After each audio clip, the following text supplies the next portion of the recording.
9:08 de la mañana, arrancamos para estar claros con la noticia. Un placer, don Pedro Viveros, un abrazo. Un saludo, Juan Camilo, y también a Eduardo, que lo veo por aquí. Don Eduardo Hernández, saludos. Hola Juanca, ¿qué tal? Una feliz semana, feliz comienzo de semana y también para Pedro un abrazo. Bueno, don Pedro, no sé, noticia número 1548 tal vez, que estamos contando que otra vez, una vez más, cerrada la vía al llano. ¿Qué hacer con la vía al llano? Y este cierre parece muy grave, es decir, las autoridades hasta ahora prometen de aquí al viernes. Esto va a estar con remoción de escombros.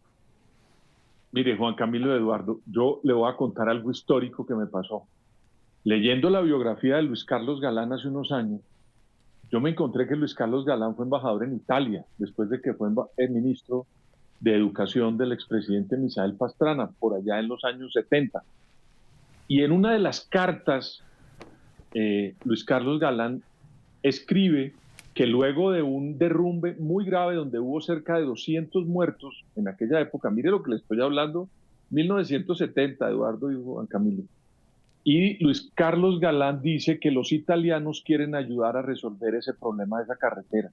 A mí me llamó poderosamente la atención porque estamos desde 1970, o por lo menos es la que yo tengo como referencia, seguramente de ahí para atrás hubo más, pero la que yo tengo con 200 muertos por derrumbes y no se ha resuelto. Esto fue hace 55 años.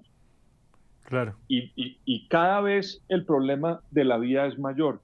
Yo creo que ahí tienen que sentarse a pensar de fondo qué hay que hacer. O se vuelven amigables con la montaña o tienen que experimentar otro trabajo con la naturaleza en esa zona. Allá hay gente que dice que lo mejor es hacer una especie de túnel, pero hay otros que conocen la zona y dicen que esas montañas son muy jóvenes y que no resiste hacer ese tipo de viaducto por la montaña.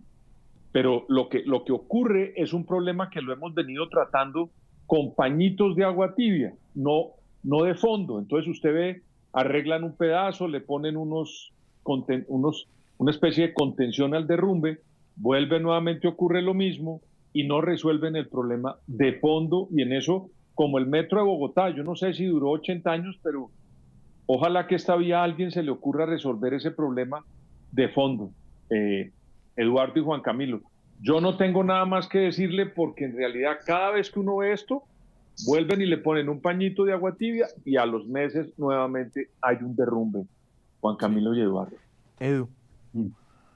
Sí, mire, es una situación absolutamente compleja, Juanca, y aquí lo que llama la atención es que normalmente el kilómetro o el tramo que más causaba dificultades en esta vía entre Bogotá y Villavicencio era el kilómetro 58, pero ahora estamos viendo que este es otro punto, porque en el del 58 hicieron ya pues una estructura distinta, hicieron unos viaductos, porque evidentemente era un lugar que constantemente se estaba bloqueando por estas situaciones, pero lo que vemos es que no solamente allí, sino también en otros tramos, en otros sectores, estamos teniendo problemas similares. Evidentemente, lo que dice Pedro es cierto, es una montaña con una serie de complejidades que es difícil poder hacer un manejo, digamos, permanente de lo que puede ser un derrumbe, pero lo que sí estamos viendo es que Colombia está en mora de buscar una solución o por lo menos de contingencia. Uno no dice cerrar esta vía, por supuesto, pero sí tener una contingencia que sea una alternativa mucho mejor que la de dar la larguísima vuelta por allá por el Cisga, que entre otras cosas, recordarán ustedes, tuvo muchísimos problemas también hace poco tiempo por el terremoto en Paratebueno. Ustedes se acordarán de cómo se fue esa carretera completamente y también estuvo cerrada. Entonces, lo que vemos aquí es que por cuenta de los fenómenos naturales, pues los llanos orientales están constantemente expuestos a verse aislados del resto del país, y esa es una situación a la que Colombia le tiene que parar bolas porque evidentemente no podemos depender únicamente de esos dos tramos, ya la experiencia lo ha mostrado, sino que deben empezar ya a pensarse en proyectos a mediano plazo donde podamos tener unas soluciones tangibles a este tipo de situaciones que se presentan, como usted lo decía al principio, Juan Camilo, pues de una manera muy constante. Mire, Exactamente. Eduardo, Sí, déjeme don hacer un Pedro. comentario pequeño. Cuando yo era mucho más joven, Pues los que nacimos en Bogotá estamos rodeados de montañas. Yo pensaba que Villavicencio quedaba muy, muy lejos, porque no, pues con las montañas en Bogotá uno cree que todo es lejos. Sí, Y con la resulta salida que nada más. después, exacto, y resulta que después, por alguna razón de la vida, tuve la oportunidad de ir ya profesional en un helicóptero que me llevó a los llanos. Y yo me quedé aterrado porque es que Villavicencio queda pasando la montaña y aparece Villavicencio. Sí, sí, Sí. sí, es cerca. Entonces, es increíble que uno no tenga la posibilidad de comunicarse con Villavicencio cuando de verdad uno coge un avión y se demora 15 minutos, un avión hasta Apiay o Sí. al aeropuerto de Los Llanos. Entonces, yo creo que ese tipo de cosas hay que ponerlas en consideración para resolver un problema que seguramente nos va a tener que concentrar con muchos recursos, pero la solución puede ser mucho más fácil. Es que viendo eso, usted perfectamente puede estar en un tren, eh, Juan Camilo y Eduardo, en 30 minutos en Villavicencio, Claro. porque es que no Sí. es un sitio lejos. Entonces, Hay ojo, porque no opciones. sé, claro, es que a mí a veces me llama la atención que por estar centrados ahí en la montaña no estamos viendo que Villavicencio queda, es muy cerca de Bogotá, Villavicencio, y no Claro. lo hemos resuelto hace años. Entonces, quería Yo, hacer ese comentario porque a veces uno por estar tan cerrado cree que las cosas son a mayor distancia y resulta que podemos resolver un problema que está muy cerca de aquí. y sabe que, don Pedro, me gustaría para hacer dos otros llamados que me parecen importantes. El primero es que el gobierno nacional, este tema de la vía a las camiones de carga es una vía que transporta toneladas y toneladas de alimentos, de carga en el país, por supuesto su importancia, pues ya empiezan por supuesto los camioneros a elevar la voz de auxilio ante lo que se viene para esta semana. El gobierno no dice hasta el viernes por lo menos vamos a continuar trabajando en la remoción de escombros para que se pueda abrir la vía. Y la otra es que este es un problemita también que pasa cuando cierran la vía al llano con las aerolíneas, con el tema de las aerolíneas. El llamado, por supuesto, que viene de los mismos usuarios es, por favor, moderados con el precio de los tiquetes, porque aquí es cuando ya empezamos a ver escenarios de precios de tiquetes de 1.800.000, de 2 millones de pesos, y que por supuesto es lo que genera también la preocupación entre los que necesitan llegar a Villavicencio con urgencia. Ya, Juan, 9:16, sí, Edu. no, no, solamente le iba a decir como para complementarle esa lista de afectados que me parece interesante.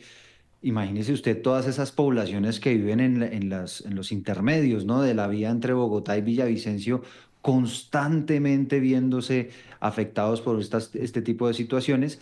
Y, por ejemplo, piense usted en quienes tienen un puestico de comida ahí en la carretera, que también han vivido unos meses muy complicados con todo esto que ha pasado en la vía al llano, no solamente por la naturaleza, sino también por bloqueos y protestas sociales. Entonces, si no es una cosa, es la otra, y son todas esas comunidades las que al final terminan terriblemente afectadas. Vamos a pasar a otro tema, 9:17, y es esto otra vez que se repite, increíblemente.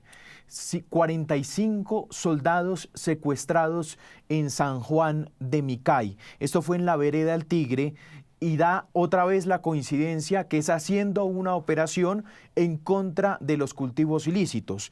Se estima que fueron alrededor de 600 personas de la comunidad, por supuesto, otra vez también instrumentalizadas por los criminales, instrumentalizadas por los grupos armados ilegales.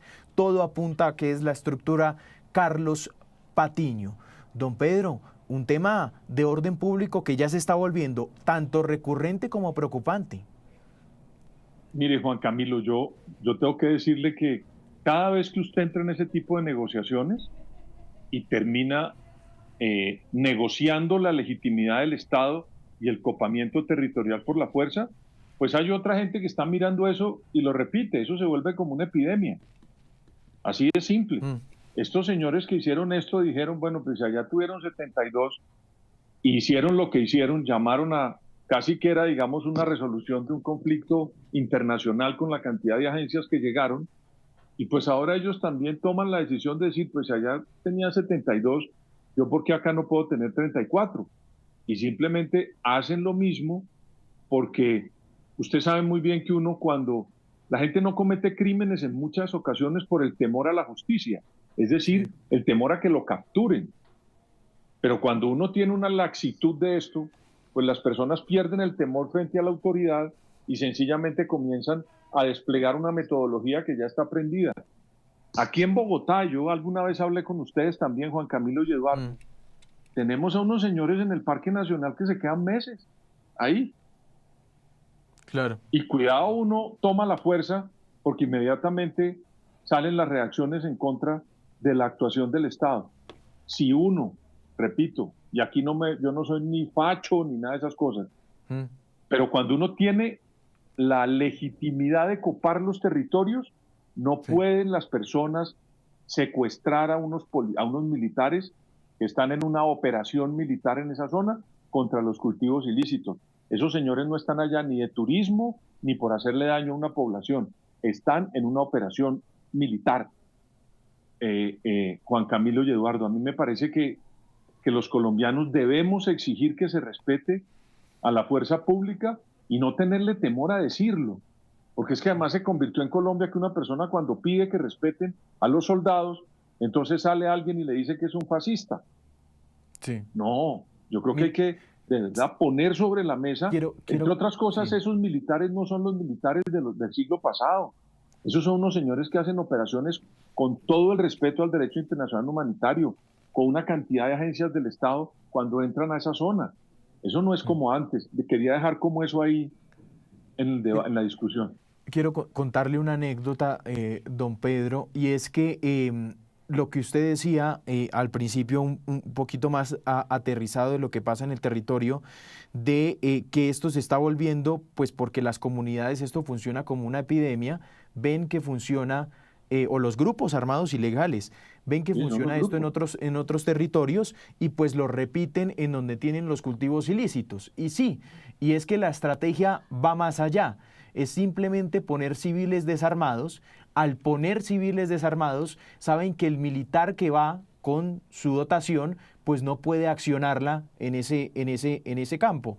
Y ahí es cuando entra un poco de confusión y es donde logran, por supuesto, secuestrar a los miembros de las fuerzas armadas. Edu, creo que usted tiene la misma versión. Esto también pasó en el Putumayo. Es decir, por eso fue que ningún arma fue accionada, porque eran civiles desarmados que al final terminaron haciendo lo que hicieron.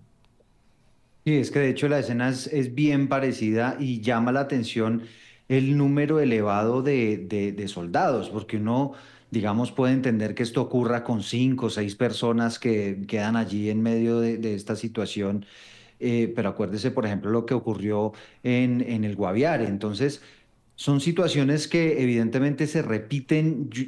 Las autoridades hablan, digamos, de que se está instrumentalizando a la población, pero yo creo que aquí también hay un elemento que quizás estamos olvidando y es que esas comunidades, estas personas que están haciendo esto, viven de la coca y viven de ese negocio en esos lugares. Entonces, al final tampoco se trata de que estén con un fusil en la cabeza diciendo vayan y secuestren a estos soldados, sino que son personas que legítimamente se oponen a este tipo de operativos porque los ven como una amenaza para su subsistencia en estas zonas que ya hemos dicho en otras oportunidades, Juan Camilo, pues tienen unas complejidades sociales absolutamente complejas, perdóneme la redundancia, pero además de eso, pues que son muy complicadas de entender desde aquí, desde Bogotá o desde cualquier otra ciudad desde donde usted esté viendo esta situación. Entonces, aquí estamos hablando de la Operación Perseo, que es una de las más ambiciosas que ha habido en Colombia en contra precisamente del narcotráfico, de los grupos criminales que delinquen particularmente en esa región del departamento del Cauca, y aún así vemos escenas de estas. Y lo que preocupa es lo que está diciendo Pedro, es la legitimidad del Estado para poder enfrentar actividades criminales, porque al margen de que esas comunidades vivan de eso, efectivamente se trata de una actividad criminal, pero aparte de eso, preocupa, además de que se vulnere esa legitimidad, el hecho de que el Estado de alguna manera lo veamos maniatado y veamos como comunidades de otras regiones vean que eso pasa allí y lo que dice Pedro, vea, yo por qué no lo voy a hacer si veo que eso allá está funcionando y que efectivamente los soldados detienen esas actividades en contra del Mire, narcotráfico cuando la sociedad se organiza. Eduardo, mire esto.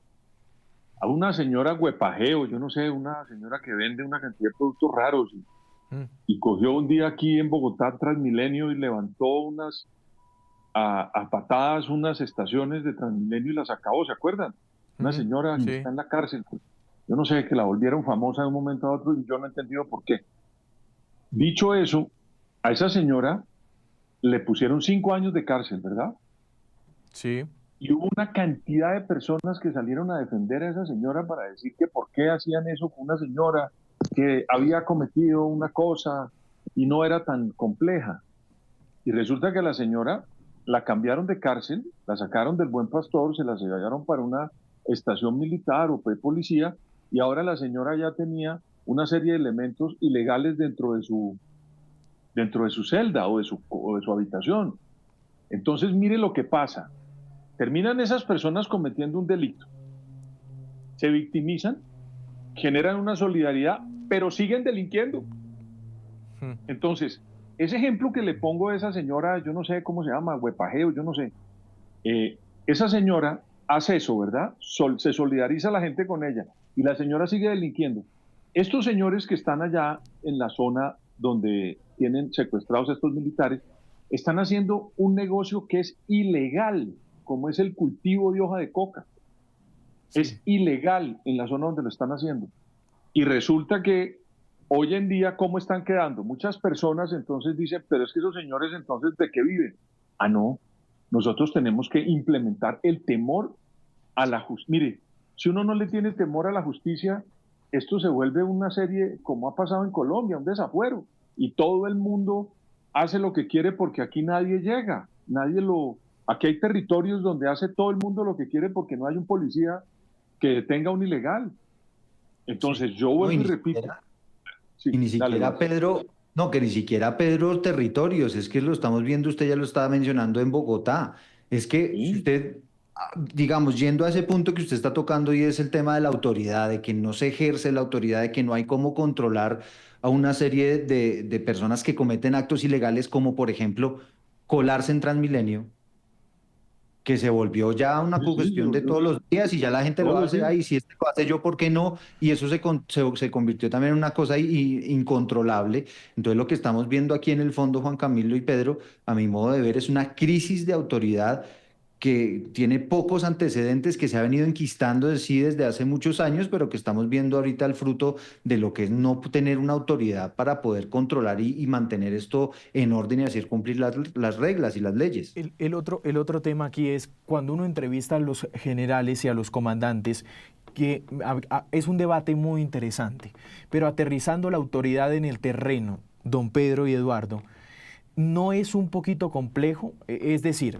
cuando los militares se enfrentan a civiles desarmados, donde ellos ya tienen temor de accionar el arma, porque obviamente aplica todo un tema de sentido de la proporcionalidad, etcétera, etcétera, y logran al final el cometido de secuestrarlos, digo, ese principio de autoridad, aterrizándolo al terreno, no está contribuyendo un poquito pues a que sea compleja la situación de orden público con el manejo y el tema de los campesinos, don Pedro. Ellos dicen también, la otra mirada es, si no cultivamos, nos matan los grupos armados ilegales. Si no hacemos lo que ellos quieren, nos matan. En ocasiones a veces pues hemos tenido testimonios que dicen, no es porque queramos, es porque nos obligan. Pero mire, usted acuérdese que en el gobierno del expresidente Iván Duque, que llegaron miles de indígenas del Cauca, y el gobierno, cuando ellos se vinieron, el gobierno se les metió en los cultivos. ¿Ustedes recuerdan eso? ¿Qué pasó? E Sí, inmediatamente los que estaban acá decidieron regresar porque estaban cogiendo sus cultivos. Entonces es un negocio que tiene un lucro muy grande, es exponencial. la cantidad de plata que produce ese negocio del narcotráfico. Cuando el Estado llega a los sitios, ellos son la autoridad y ellos no llegan sin haber estudiado las operaciones. El ejército de Colombia, Juan Camilo y Eduardo, es un ejército muy serio y muy profesional, que es importante decirlo y recalcarlo. Ya no es esa época de los años del siglo pasado donde hacían una cantidad de locuras con un fusil. Hoy en día son unos señores que estudian las operaciones, miden por medio de inteligencia muy bien a dónde van a llegar, qué es lo que está pasando allá y por qué tienen que tomarse ese sitio, que es un sitio donde hay un reducto ilegal y donde están cometiendo actos criminales. Entonces la población, si bien tiene exigencias que pedirle al Estado, hay otras vías para hacer eso. Pero cuando llegue la operación militar, ellos tienen que respetar a unos señores que llegan porque tienen la información, porque tienen la inteligencia y tienen la preparación para llegar a esa zona, Juan Camilo y Eduardo. No es que ellos se encontraron de sopetón esos cultivos. Esos señores son muy serios al momento de hacer cualquier operación y mucho más, como decía Eduardo, esta operación Perseo, que es una cosa pues gigantesca. Claro. Y mire Edu, que para ahí, cerrar, solamente sí. para complementarle, Juanca, creo que aquí algo tiene que pasar. ¿Y a qué me refiero? Ya el ministro de Defensa entonces sale y rechaza, sale el comandante de las fuerzas militares rechaza, el comandante del ejército lo rechaza, pero el rechazo no es suficiente. Ellos ya han anunciado que van a interponer una serie de denuncias ante la justicia por unos temas de secuestro. Aquí algo tiene que pasar. Tiene que haber algún responsable, tiene que haber alguien que efectivamente asuma las consecuencias de esto que está pasando. Si eso no pasa, lamentablemente lo que vamos a ver es una escalada de situaciones similares donde las personas se dan cuenta de que pueden hacerlo, de que no pasa nada y que pueden hacerle frente a quienes están tratando de hacer cumplir la ley para poder mantener allá sus cultivos y sus ilegalidades. Así que lo que se espera, Juan Camilo, sin duda, es que algo ocurra con esas denuncias y con el accionar de las autoridades haciendo cumplir la ley. Muy bien, ahí está entonces, para estar claros con la noticia, por supuesto distintos puntos de vista que al final enriquecen la información para los televidentes. A don Pedro un abrazo, muchas gracias don Pedro. Un saludo especial y gracias a Eduardo y a Juan Camilo y a los que nos ven. Chao. Edu, gracias. Juanca, Pedro, un abrazo, feliz semana. 9